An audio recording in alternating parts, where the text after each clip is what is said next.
Tu savais que le Code noir, ce texte légalisant l'esclavage dans les colonies, n'avait jamais été aboli jusqu'en 2025?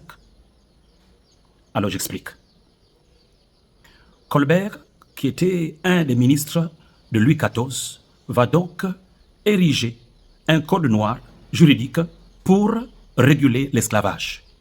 L'article 44 stipule que le noir était considéré comme un bien meuble, c'est-à-dire qu'il pouvait, si le patron, le maître meurt, il pouvait être légué à un autre personnage sans pourtant qu'il ne puisse dire quoi que ce soit. On avait déshumanisé complètement le noir. Et c'est maintenant, en 2025, le 13 mai, que le Premier ministre François Bayrou a donc déposé au niveau de l'Assemblée nationale que ce texte soit aboli.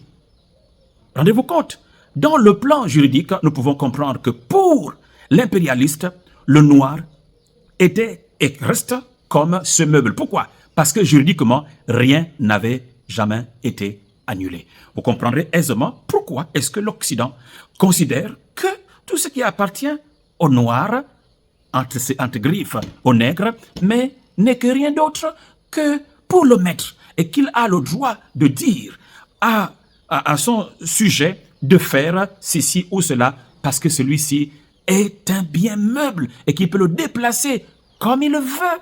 Comprenez donc la logique. Aujourd'hui, lorsque maintenant Ibrahim Traoré, Assimi Goïta, Général Tchami et d'autres disent qu'il faut s'émanciper, ils disent non, vous n'avez pas le droit de pouvoir parler ainsi. Pourquoi?